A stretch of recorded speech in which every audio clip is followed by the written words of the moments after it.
Right, good afternoon, everyone. Welcome along to the 16th interview on the SFC Interviews channel now. Here with Shrooty. How you doing, Robin? Yeah, I'm good, thanks, Mike. I'm really looking forward to this. It's been a while, hasn't it? I know, obviously you left Stevenage, how many years back? About 7 years back now? Yeah, I left in the middle part of 2014. Yeah, so 6 years. been a while. And obviously, you played under a couple of good managers in that time as well. Graham Wesley and Gary Smith was the other one as well. So what were they like as bosses and as managers? Yeah, I mean it's probably the number one question everyone wants to know about Weza. Um, Firstly, no, I'm really grateful to him for giving me an opportunity to play league football after I left Birmingham. Um, I mean, I'm not going to beat around the bush. Of course, many of the things that he did would be deemed interesting. Um, the methods that he employed to motivate um, and keep the environment the way that he wanted. However, he had many successful attributes. You know, he had a real desire to see players perform to the best of their ability and not compromise or sacrifice their talents. Was he one of the main reasons why you signed for Stevenage in the first place? I'm not going to lie; it was the only real opportunity I had. Yeah. Upon leaving Birmingham, and it was Stevenage had just been promoted from League Two to League One, and I personally, for my own career, I needed to play some football. And I think what's good about Stevenage is they look really positively upon players with non-league backgrounds. Yeah, absolutely. And are a shining example of giving players an opportunity. And I'll forever be grateful to the club for giving me an opportunity after I was on the football scrap heap, if you like. Yeah, and Fraser Franks, who I spoke to the other day, said exactly that about non-league players as well. And the club giving the non-league players opportunities. There's prime examples if you look at Matty Godden and Danny Newton, and even going back further to Steve Morrison and players like that. So yeah, and it's of course. I mean, even players like Luke Freeman, for example, he was another one on the football scrap heap, and Stevenage gave him an opportunity, and he flourished and took the step to Bristol City in terms of going to a bigger club and then working his way up the football pyramid. But without his foundation at Stevenage, of course, it would have been very difficult. That's right, yeah. And then, so in terms of your own career, so originally you were only on trial at Stevenage. So how important was it for yourself to sort of come in and to settle in quickly with the rest of the group? Yeah, I remember that pre-season. Oh my days, it was brutal. We were in some forest in Cheshunt, carrying logs up and down hills and stuff, and I just remember thinking, "Oh my goodness!" And the good thing is a lot of the group were Southerners as well, and I, obviously being a Londoner myself, I they just wanted to see people come in and work hard, and I wasn't shy of that, and I was seen as a bit of a character as well, so it enabled me a smoother transition into the famous Stevenage group, if you like.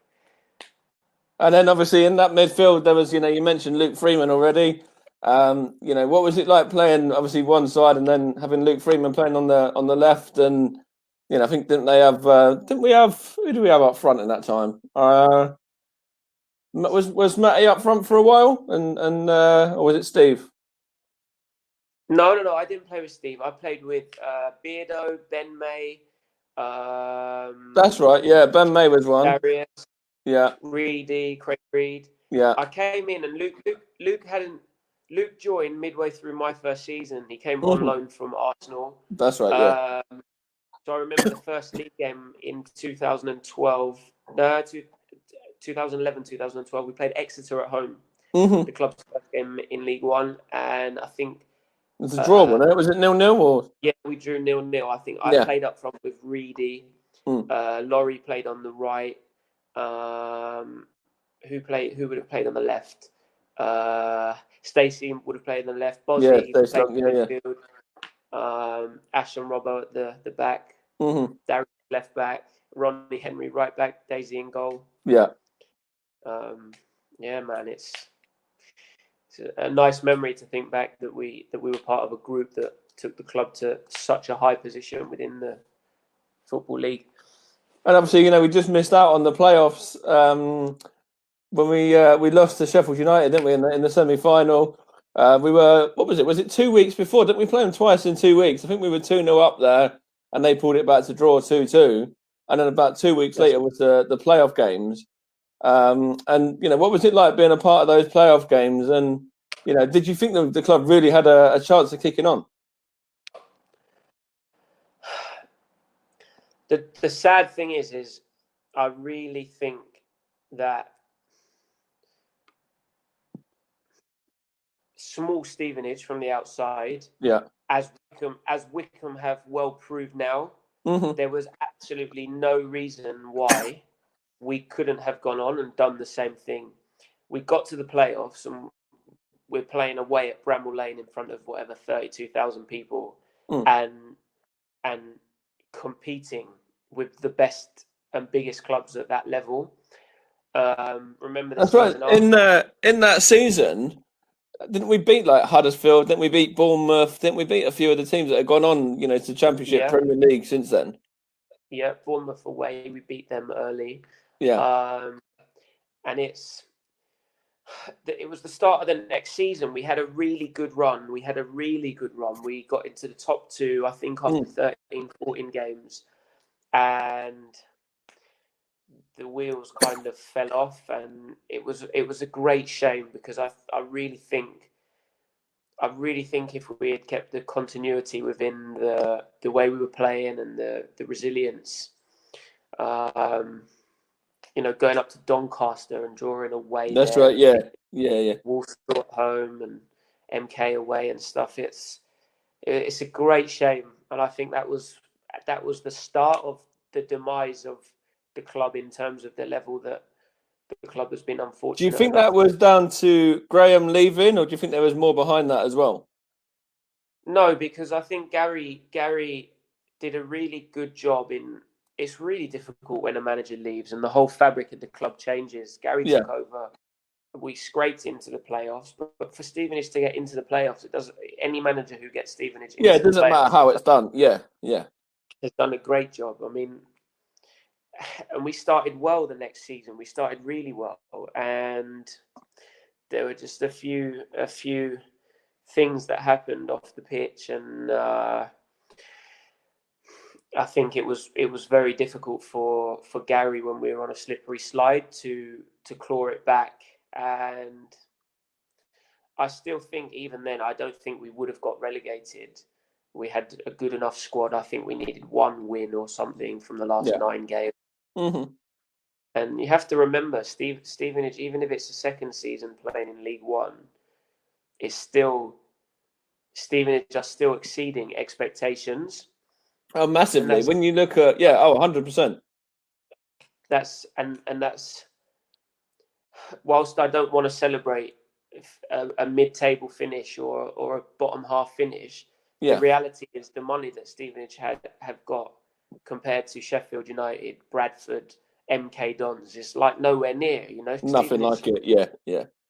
So being in League One, and if we could have stayed there for 4 or 5 seasons and progressively, upgraded the ground, bigger budget. I look at Wickham now. They are a prime example, and it fills me with a bit of bitterness and sadness because it was such an enjoyable club to be part of for that reason. You're like the small club that no one gives a fuck about. Yeah, and yeah, yeah. and we're up there fighting at Bramall Lane. But maybe one day in the future again. That's right. And you mentioned about the likes of Wickham, but then if you look at the clubs that have kicked on since that as well, then there's teams that we were playing. We were playing Bournemouth, we were playing Wolves, we were playing Sheffield United. Huddersfield, Yeah, it's true. It just goes to show, of course, the size of the club, the name, the history. It doesn't really. Sheffield United have been down in League One. Wolves, Huddersfield, Norwich, Bournemouth, they've all been down in League One. mm-hmm. Wickham were 5 minutes away from being in the conference. That's right, they were. Yeah. So it was a great shame, real shame. I've got a question there from Paul. What is a excuse me? What is a realistic expectation for Stevenage for next season?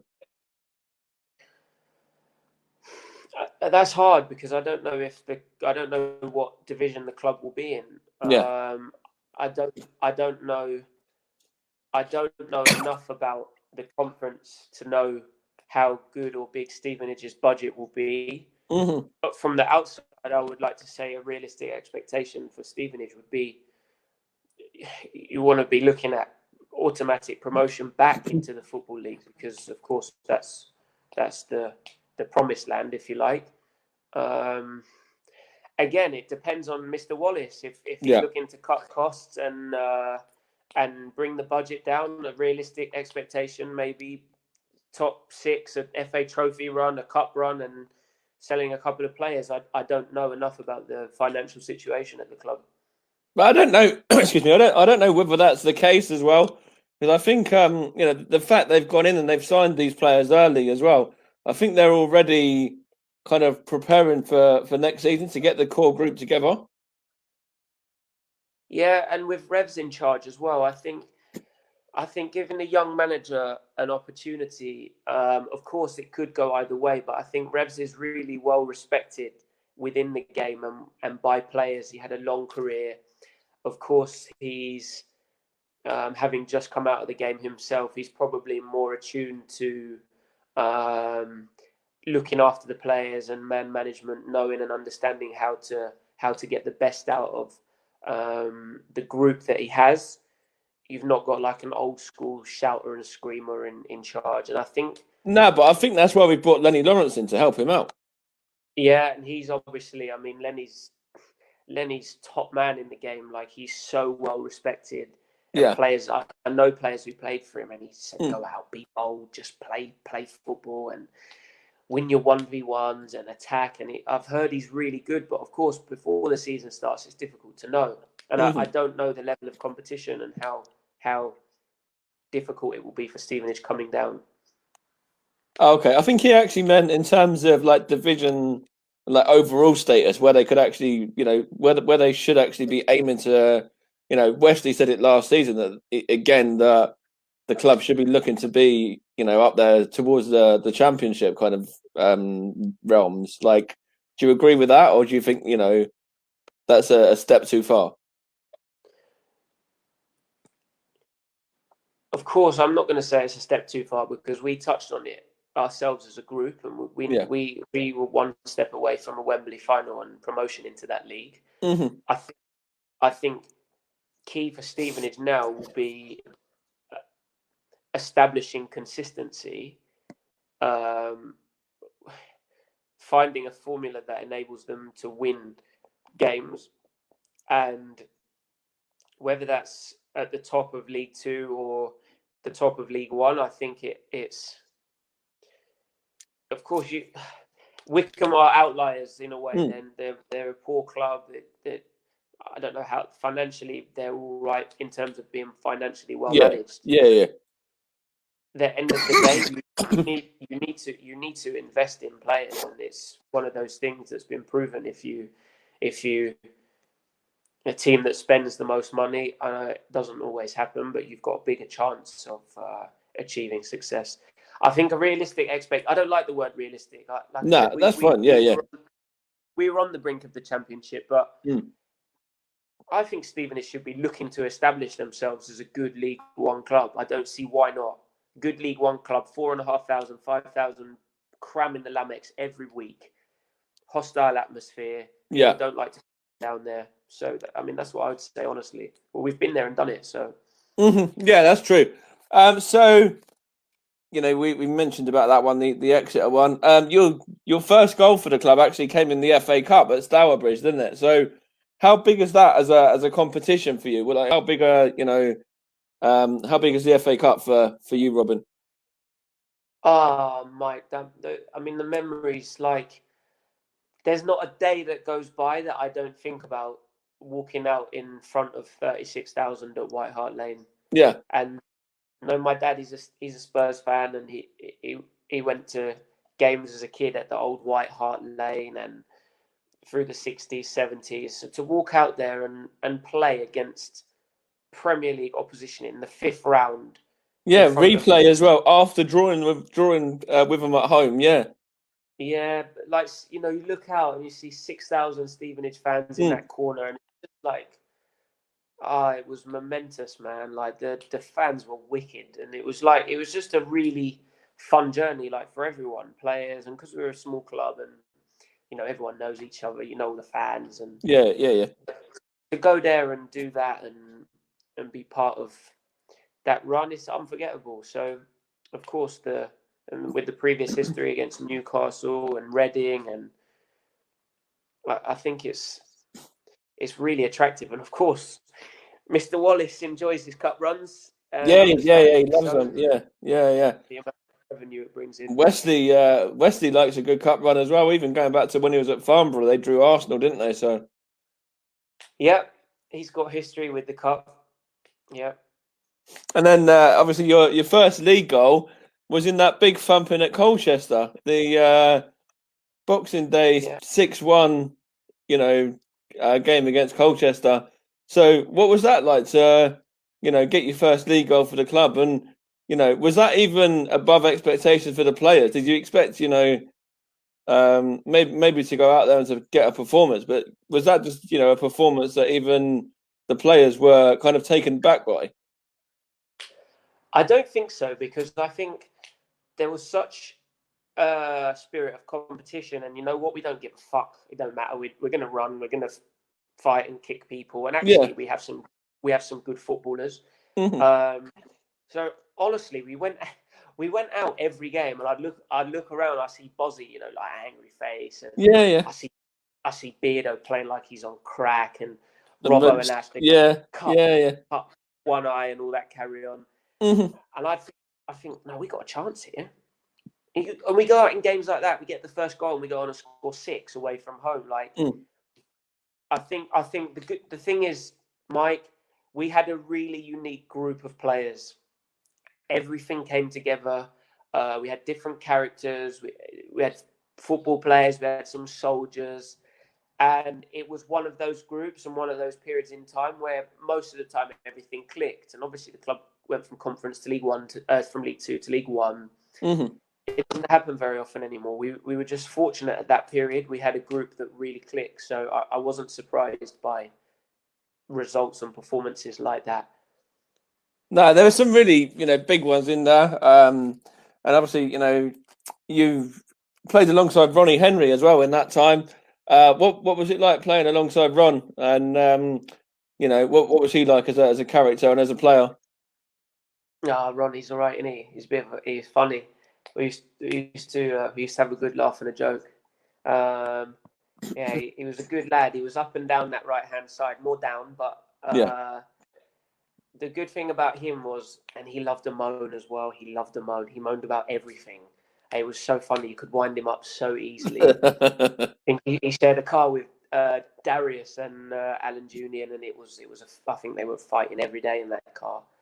But people like Ron, like, so honest, just did the very best he could, and he really cared about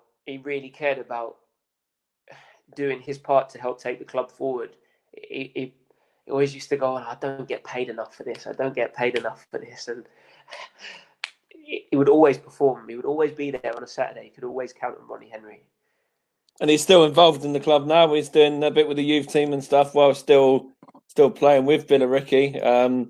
Ironically, he's with Alan again as well, isn't he? So, Yeah. Well, they're a bit weird, those two. You know, they're obviously Jules is a bit of a freak as a goalkeeper. Strange guy. And Ronnie, Ronnie, he's funny.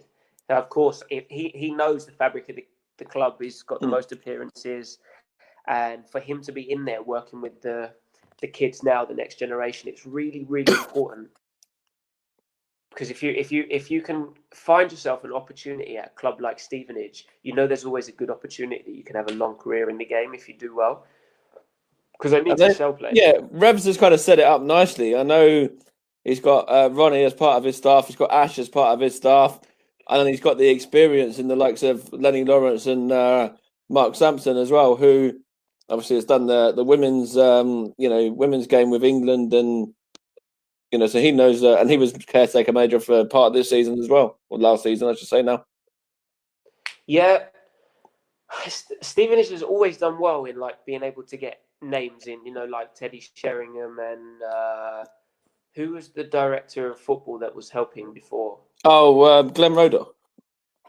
Yeah, Glenn Roeder, for example. So there's something about the club and maybe the location, the fact that it's in the south and the training ground is absolutely magnificent. I just like to see the club stick with someone now, and you've got these good people in and ex-players who are in the club, and Revs has played for the club, and Mark Sampson's been there a while. Just stick with them and let them try and build something. It's this modern game where you sack managers after 9-10 games. It's not for me. Not for me. It's everyone. The media circus and everyone results, and you think you sack this guy, the next one will get results. It doesn't happen. You see what happened last season with Stevenage, prime example. Absolutely. When they've got 4 different managers throughout the season, it's always going to be a struggle because there's no stability there at all, and you've got to be stable from the top to be able to work that way. Work that way through to the players as well. Well, Graham was a prime example. He had. I guess he had season before Stevenage got promoted, the promotion from the Conference, League 1 and League 2. So he actually had time to get characters in and build his own squad. Yeah. Implement his philosophy, if I can call it that. But it was a philosophy. It was a philosophy of his own and almost a siege mentality. And that's the thing. Like Revs needs time. Ash needs time to help players. Ronnie needs time to help players. You can't expect overnight miracles. You just can't. And maybe Stevenage have to do a season in the conference, find their feet, kick on again the year after, and go into League 2 with momentum, and then climb up again. Yeah, that's right. There's a few people that I've spoken to that have said that as well. This could be a step back to take 2 steps forward, basically. So yeah. I really hope so. It's such a fantastic club. Russ has just said there, if you wasn't a footballer, what job do you think you'd be doing? Well, I've always had a passion for coaching, and I did it for a living before I became a professional, and I've done it now in Norway for the last 6 years. Yeah, because you're managing the women's team over there as well, aren't you? Yeah. Yeah, I'm head coach for the women's A team here, and I've been toying with it a lot. I have such a desire to people, and especially young people, follow their dreams and ambitions and try and inspire them. That I think I if I wasn't playing, I might look at going into education and teaching, or if I had the privilege of being on the grass every day with a group, I would very much enjoy that, Russ. And then we've got what's the next couple of questions on there? Yeah, so we've said about the FA Cup and that. So a couple of the goals that you scored were like against Notts County and stuff off the bench. Did you relish coming on off the bench and kind of proving a point a bit when you've not been in the starting 11, or did you, were you the kind of player that wants to be starting every week? I think the hard thing is because I wasn't. I was known around the group to be a good energy, good spirit, and I wouldn't go and complain if I was on the bench. And Yeah. I just thought if any opportunity I can get to come on, and of course I only started 33 games for Stevenage That's in right. Yeah. 3 years, Yeah. and it's a shame because I know within myself, and maybe the fans think if I had been given 2 or 3 seasons, I think I would have got a very good move. Playing League One football every week, and did I enjoy being on the bench? Not really. Would I rather have played from the start? Yes. However, in a lot of those games in League One where it's a scrap and you're looking from the bench like, oh, this doesn't look the best, you can sometimes have more impact coming from the side when the game opens up. And I scored quite a few goals in the last minute. That's right. Yeah, there's a few. Yeah. Not counted, Carlisle, games like that. So a good percentage of my goals for the club were off the bench. That's right. And you were kind of given a bit of the super sub kind of tag, weren't you, for a while? So. Yeah, and that's not always something that's there's not always something that's positive, because a lot of clubs look out there and go, why is he not playing? Or I'm not gonna come on and hammer managers as much as I'd love to do that. So I have to look at myself and say, maybe I wasn't good enough to start those games. And you were saying about potentially getting a big move and stuff as well. So how true was it that Celtic were interested, and how did that kind of turn your head at all in terms of having such a big, well-known club potentially looking at you?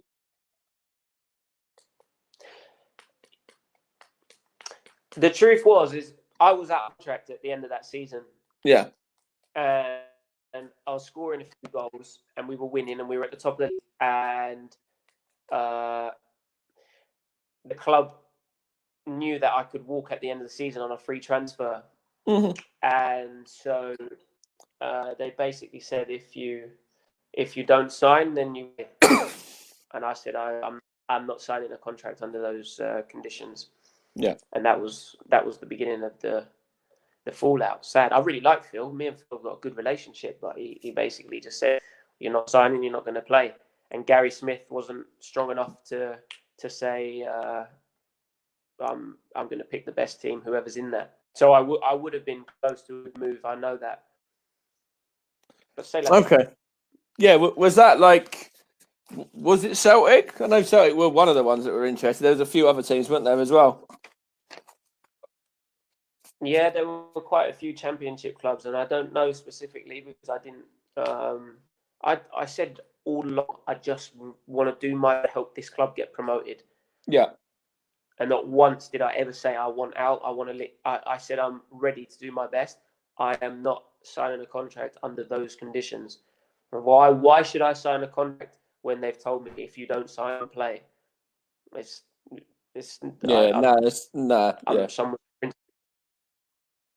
If you work in the bank and the man comes in and holds a gun to your head and says, if you don't sign this, you got to leave the bank. So I'm not signing under those circumstances, my friend.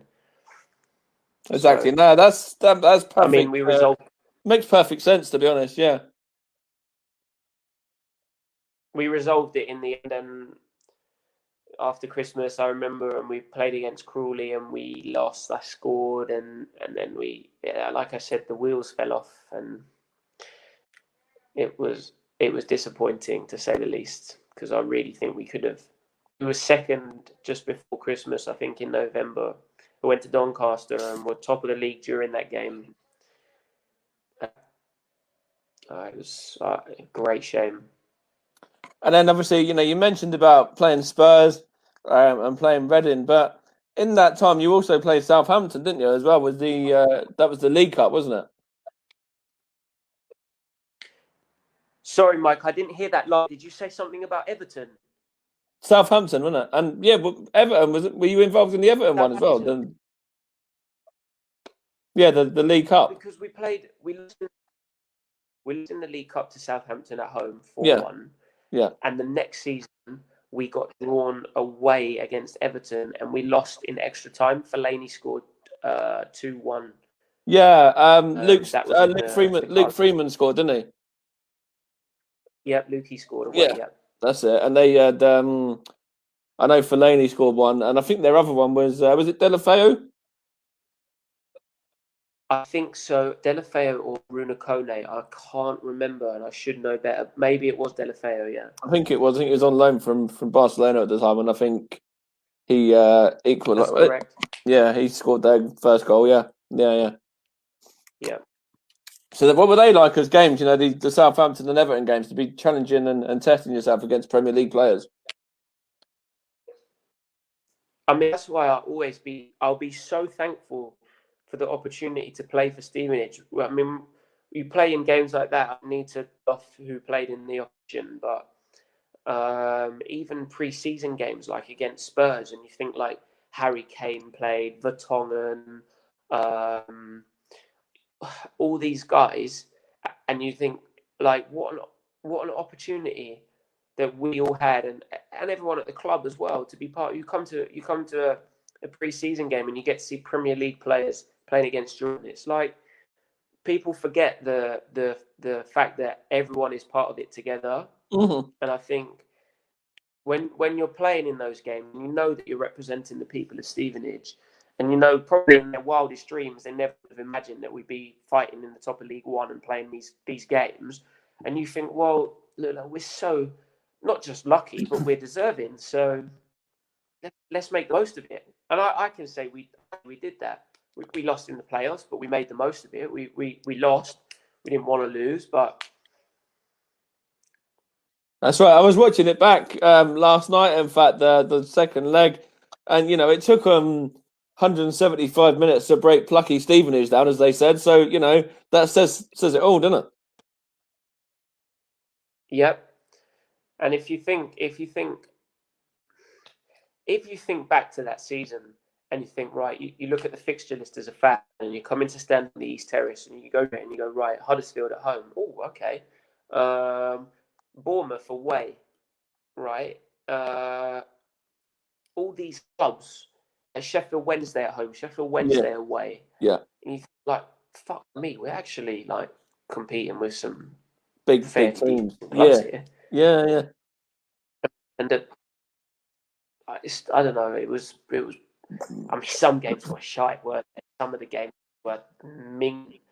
But to be a supporter and bang that drum on the East Terrace and seeing everyone after the game in the bar and outside, it was like this is a really fun club to be at.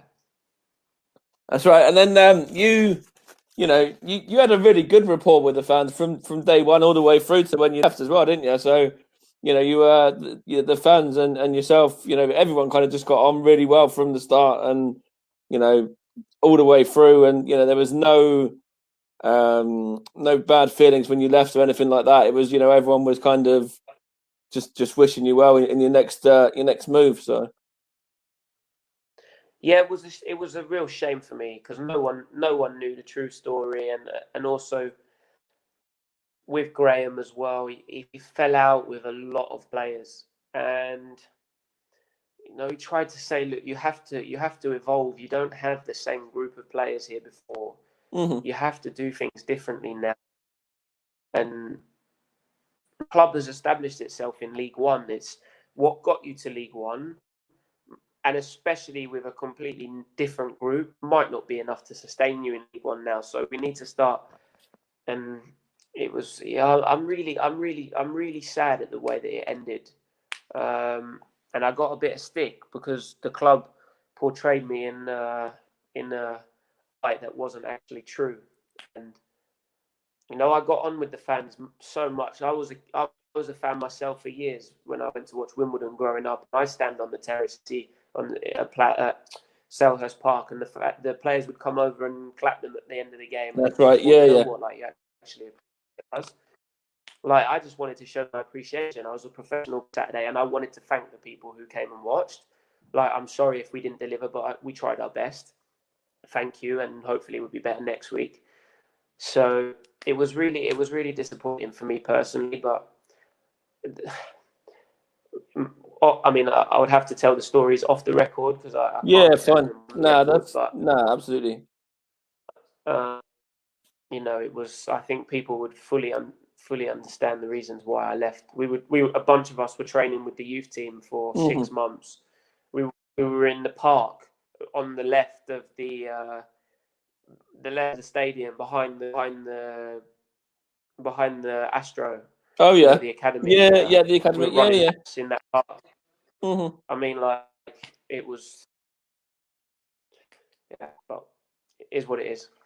Fair enough. And then so you mentioned that you played alongside a couple of the big name players in there. You also played alongside Michael Falasitas in that team as well. It's coming up through the youth team, and obviously, it's obviously really sad what's happened with him since when he's come out of playing football and gone into a different lifestyle, and obviously he's no longer with us now. But what was he like as a character and as a player as well? Fala, he was an interesting one. Fala had a lot of potential, and he came in young and did well, and scored against Southampton, if I remember, in Yeah, the he League did. Cup. Yeah, yeah. He wasn't the easiest character. At heart, he was a lovely, lovely boy, and it was a shame what happened. Of course, it was a shame what happened in Israel, more importantly, but it was a shame with his football career because I think he could have had a really good chance of having a good career, but I'm not sure if his heart was ever in it enough to Hmm. overcome those difficult times. And I mean, he went on to have a good or we say good reality TV career. I'm not sure. It was a good thing, and I mean, it was tragic what happened to him. It was a lesson for a far-reaching lesson for the youth of today. Yeah, absolutely. It's obviously it was really sad to see that. And I don't watch that show, but when he was on it, I was following it because obviously his connections with Stevenage and that. So it was obviously very sad what happened with him in the end. Yeah. Yeah, terrible. And then so you played under Gary Smith when you were at Stevenage, and then you went back to play with him at Nashville as well, didn't you? So you played under him twice now in your career. Yeah, interesting, isn't it? How football goes. I I didn't really play for him at Stevenage, and I didn't really play for him at Nashville. So again, that's on me. That's I'm not going to sit here and hammer a manager. I have to look at myself, and obviously I didn't do enough, or wasn't the manager's cup of tea, even if they saw strengths I had. So it was an opportunity I couldn't turn down to go to America and play in a new club. It was fantastic. I said after if the football experience had been better, I could have staying out there and finishing my career for the next 10 years there. It was, I mean, it's a weird and wonderful country. It really is. Whoever's travelled there knows you have to see things to believe them there. Yeah, But like I've been out to it was America a few times, to New York and Florida and stuff, and some of the stuff out there is just unreal, isn't it? It's just kind of, as you say, you have to see it to believe it. Yeah. it's like the Truman Show. It's Hmm. just surreal. You see something and you're like, oh my gosh, it's amazing, and then you look left and you're like, the fuck is that? It's Absolutely. Yeah. it's it's yeah, It's yeah, just interesting place. And then so obviously, as well as playing under Gary at Nashville, you're now out in Norway, and I'm not going to try and pronounce the team's name. I'll leave that to you.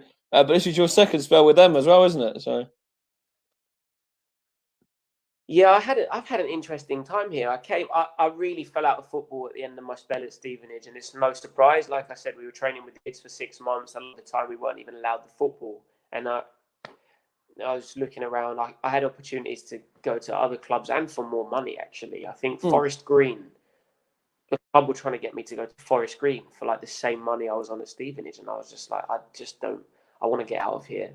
So I came out to Norway, took more than half the money I was earning back in England, and I enjoy football again. And yeah, I've been fortunate enough to play in the top league here. I played for Viking Stavanger for a short while, one of the biggest clubs in Norway. Yeah. It's a different football landscape, very different. However, it's a lovely country. Had some great opportunities playing and coaching, and I know that it will set me up well for the future. And then do you think you're going to be set out in Norway now? Do you think you're going to stay out in Norway, after you finish playing? Do you think you'll stay out there and carry on coaching with the women's team out there and stuff?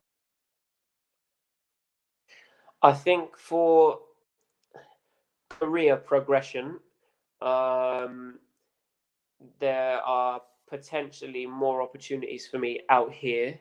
The football landscape is slightly different to the one back home. Yeah. My lovely partner will have something to say about where we are, and therefore it's difficult for me to say at the moment where my future lies. Fair enough. And then obviously, so when you were out in Norway there, is one of the clubs, is it Brian Dean that's associated with one of the clubs? Sorry, Mike, I didn't hear that last bit. Oh, is it Brian Dean that's associated with one of the clubs? I don't know if it's the one you're at now or the one you were out there. He was manager for a short time at a club that I went to, and then he moved back to England and is actually working as an ambassador for Sheffield United and other business interests. So he's a fantastic man. Was he really, what was he like as a manager as well then? Was he, sort of very hands-on or? It just didn't do so much coaching. Yeah. But like with a lot of ex-players who have been at the top, they really understand how to connect with people, and he's a really, really lovely man, first and foremost. And I think he would have done very well had he stayed at the game. All right. And then just going back to with Stevenage, when you were at Stevenage, you also wrote a little bit for the Comet as well. So what sort of inspired you to get into that, the kind of media aspect of it a little bit? No, I like Damien. I like. I always read the Comet, and I think it was insightful. I just thought let's offer something different, maybe. And I'm a bit romantic in terms of when I was young. I wanted to know what was going on in football clubs and like try and bridge the gap between fans and players. Of course, Yeah. it's difficult now because the media circus, and I understand why a lot of players don't want to talk because as soon as you say anything, it comes out on social media and you get labeled. So I understand why players put the barrier up, but I just thought it would be a fun way to keep things close and the community feed of the club. Okay, that's really good then. And obviously, Joel Byron wrote a little bit as well. Did you see any of that? His whole, kind of story that he wrote in regards to it was sort of mental health and players getting stick and stuff, wasn't it? Yeah, I did ask that one from Jozza, and it was really powerful. I know I never did read the forum because for every one nice comment is probably a lot of vitriol, and I said to the other players, you can't go on and read this. Like, I would rather someone come up to me on the street and ask me a question, and if you want to hammer me there, no problem, like at least do it to my face. But I'm not on Twitter anyway, or Facebook or any social media. But I do really feel for players. I do really feel for players because it's as easy as if I have a Twitter and you have a Twitter, you can send me something, and whether I like it or not, I'm going to see it. Yeah, that's right. That's what And Fraser it's Frank said as well. He said that, even if you're taking yourself off social media, family and friends and associates can still see it, and you're still get it fed back to you some way. yeah, and I didn't really ever hear too much about that from the lads when I was at Stevenage, that they would get stick. I think, like I said before, a lot of the fans were just really happy that we were flying in League One, and Mm. we'd go away and lose at Huddersfield. Well, fuck it, we were expected to lose at Huddersfield. So I think it was a lot more. I don't know what it's been like the last couple of years, and it would. I don't know. I haven't seen enough Stevenage games to know if you had lads who were not working hard enough or didn't care enough. So I can't comment, but I still don't think abuse by social media is. I don't think it's acceptable. No, and I think the last few years it has been last season in particular. Well, this last season in particular, I could name players who have been sort of singled out, but I'm not going to, and have been criticised quite a lot. So Yeah, and another thing is you don't know what people are going through in their personal lives, yeah, and that's really difficult. It's easy to just back out 150 characters on your phone and mug someone off, and you don't mm. know what they're suffering at home that might contribute to their football not going so well. No, that's right. And then so yeah, we've kind of said about that. You've mentioned about the situation with Macclesfield. Do you know anything much about that, or what would your overall thoughts on that be, considering the whole Macclesfield situation and the club are still unaware really of where they're going to be playing football next season in terms of what division? Yeah, it's nuts, isn't it? That in modern, but let's not be surprised. I mean, the Wigan shambles where the owners put a bet on them getting relegated and all that Yeah. carry on, and Hmm. I mean, bless the English Football League, the EFL, because especially with this pandemic and these clubs that they don't even have a pot to piss in, and I feel sorry for Macclesfield. Of course, I feel sorry for Stevenage, like, but in terms of sporting, the results on the field, obviously, it's always unprecedented. There were 9 games to go, or what have you. Yeah. Stevenage could have pulled it back. Macclesfield could have pulled it, or whoever was next up. Who was next Hmm. up? Who was the team one above Stevenage? Oh, what? Before Macclesfield got all their points taken off? Yeah, who was above Steve? Who was Uh, Morecambe? Morecambe. Yeah, Morecambe were yeah, yeah, fighting with Stevenage for ages. yeah. Like, it could have gone anyway. And for Stevenage Hmm. to be relegated in these circumstances, of course, it's unprecedented, and we can all say, yeah, but we didn't have a chance to fight. No, and that's the situation that it is now. So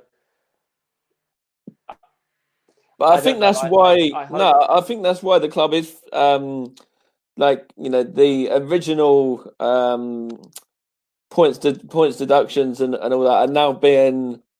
I think Phil is basically challenging all of that, and he's kind of trying to fight the club's case and the club's corner in terms of appealing the original decision. Yeah, I would do that if I was Phil Wallace. Of course, money's. I just hope a fair and judicial decision can be found that no one's going to benefit, are they? Stevenage are not going to benefit. Macclesfield are not going to benefit if they get relegated. So No, one party is going to be it's going to suffer. absolutely, yeah. And then just a few final ones, really. What are your thoughts on the games being played behind closed doors over, like the Premier League and FA Cup semi-finals and finals and stuff like that now, playoffs and that? Money talks, doesn't it? That's simple. It's just about the money. They need to get those games on. The clubs don't want to have to pay back their TV money. Uh, Football is nothing without fans, isn't like it is. I've played in enough behind closed doors friendlies to know. Of course, I love playing. I love the green grass. I love the competition. But without fans singing your name or clapping a good pass or a good tackle, it's not the same, is it? It's never going to be the same. Football is an entertainment game. Yeah, absolutely. And the sooner the fans can get back, then obviously it's got to be safe to do so and everything like that. But then it's going to benefit clubs as well, isn't it? So be extra income for the clubs that they can put back into the playing staff and into the budget and stuff. Yeah, I dread to think how much some of these clubs, and Stevenage included, like what it's cost them. And it's okay saying, yeah, Phil has a really successful business outside of football, but Phil's business is not selling chickens and smoothies to pay the football players. The football business has to be sustainable. Stevenage run at a profit every year, one of the few clubs that do. So obviously they are financially well managed. But your other clubs, I just don't understand. It's going to be a massive wake up call for the footballing authorities on how to prevent clubs getting into trouble again. And I'm all for things like a salary cap and stuff like that. Fair enough. And then in terms of your own time at Stevenage, what was your sort of best moment? Obviously, there's been a few. The FA Cup, the playoff games. The games against like Bury that saw us get into the playoffs. What was your sort of favourite one of them? I think personally it would probably be. I mean, they're all brilliant. I couldn't separate them. Playing against Spurs away with 7,000 Borough fans, but probably scoring the equaliser against Huddersfield. Yes, I hadn't played for weeks, and John Ashton was ill, and I wasn't even in the squad. And Ashton dropped out pre-match, and Gary named me on the bench, and we're 2-0 down, and he threw me on, and I scored the last minute equaliser, and I just remember taking my shirt off and celebrating with the fans on the East Terrace, and there's still pictures. Kevin Coleman pictures were all together, and yeah, it was worth it. And Notts County away when we won on a Tuesday night, we won 2-1. Do you remember that? Yeah. I mean, it was things like you go away and we're 1-0 down until 10 minutes to go, and we absolutely snatched the game. And yeah, you score didn't you score the winner in that one as well, wasn't it? Yeah. Yeah, 93rd minute or something. Yeah, exactly. Just those kind of memories are insane. And then what was the so let's have a look on here. There you go. Yeah, I'm virtually done now, really, to be honest. So let's see. Who's the best player that you played against and also played with as well? In my career in general? Yeah, you might as well, yeah. Career in general, I'd have to say I had the fortune of playing with Alexander Hleb. He came on loan to the Arsenal, the old Arsenal, Belarus, yeah. Yeah, I mean, he was something else. And best player I played against, that's John Stones was pretty good away at Everton. And I had the fortune of playing against Bastian Schweinsteiger in the USA. We played against him in a friendly, so that was quite nice. Oh, really? So you ended up playing against him in a pre-season game? Oh, that's good. That's really cool. Yeah, it was fun, really fun. Yeah. And then obviously there's a few other big names in there as well that you played against, Gareth Bale and a few others in those Spurs and Everton and Southampton's teams as well. Harry Kane, as you mentioned. Yeah, I think Luke Shaw played for Southampton, Ward-Prowse. Delafeu was really fucking good, really good. Yeah, we had some great games at Stevenage. Really good games.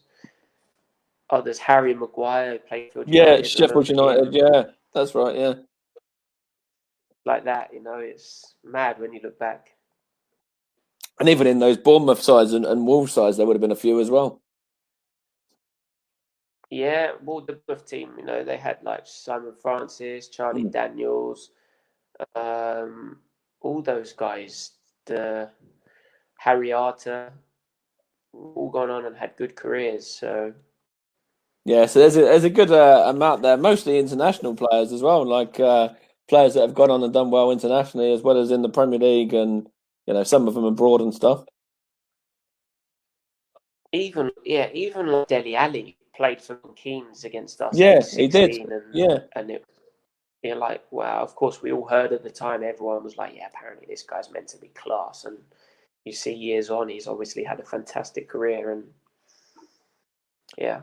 he's gone on and done really well for himself again. And then what are your sort of final thoughts on the whole situation with the community at Stevenage coming together in terms of the sandwich runs? Do you know much about that was going on? Yeah, it was brilliant. I know Alex did a fantastic job organising everything. And I speak to Robbie O'Keefe still in the academy, and he's brilliant as well. Like there's a real like community spirit around, as evidenced in this time at Corona, like with sandwich deliveries and the helpline and stuff. Yeah. And I just really, I knew that when I was at the club, you could feel it. This sense of community, small town, small place, everyone each other. You've been going to this for years. Deep down inside, one day I would love to play for Stevenage again if I still want to play football, have the hunger for it, just to hear the fans sing my name on the East Terrace again. That's what I was going to say as well. Like, would you ever play for the club again, or would you ever coach at Stevenage again? Or go and do anything else at Stevenage in terms of maybe coaching, management, anything like that in the future? You never ever know, but I've got a really good relationship with Robbie O'Keefe. I've spoken to Phil on numerous occasions. I came to the Youth Cup game last year. And, yeah. Yeah, I think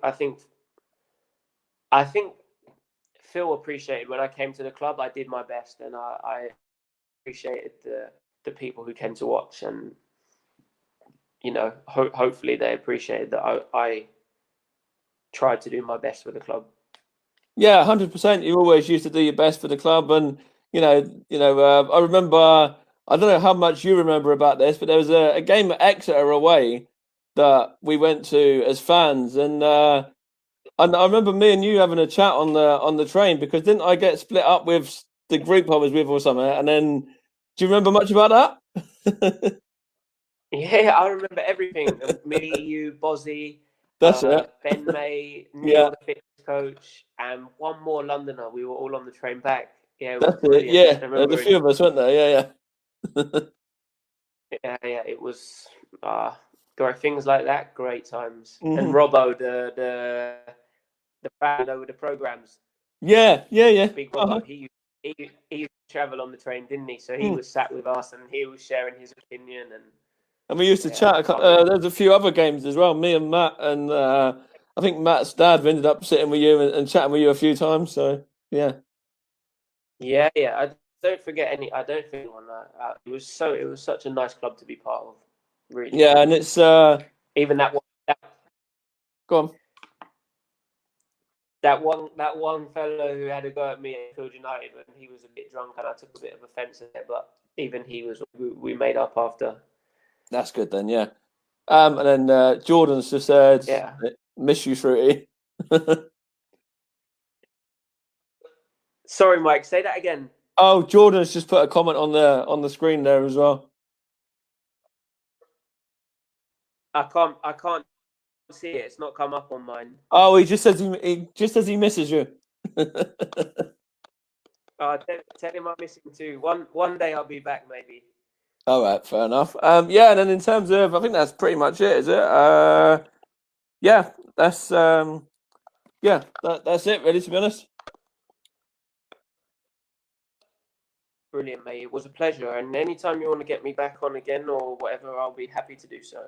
All right, cheers, Robin. Thanks a lot, mate. We will be back doing another one of these. I think over the weekend with I don't know who I've got lined up for the next one, but episode 17 anyway. So we're getting through them.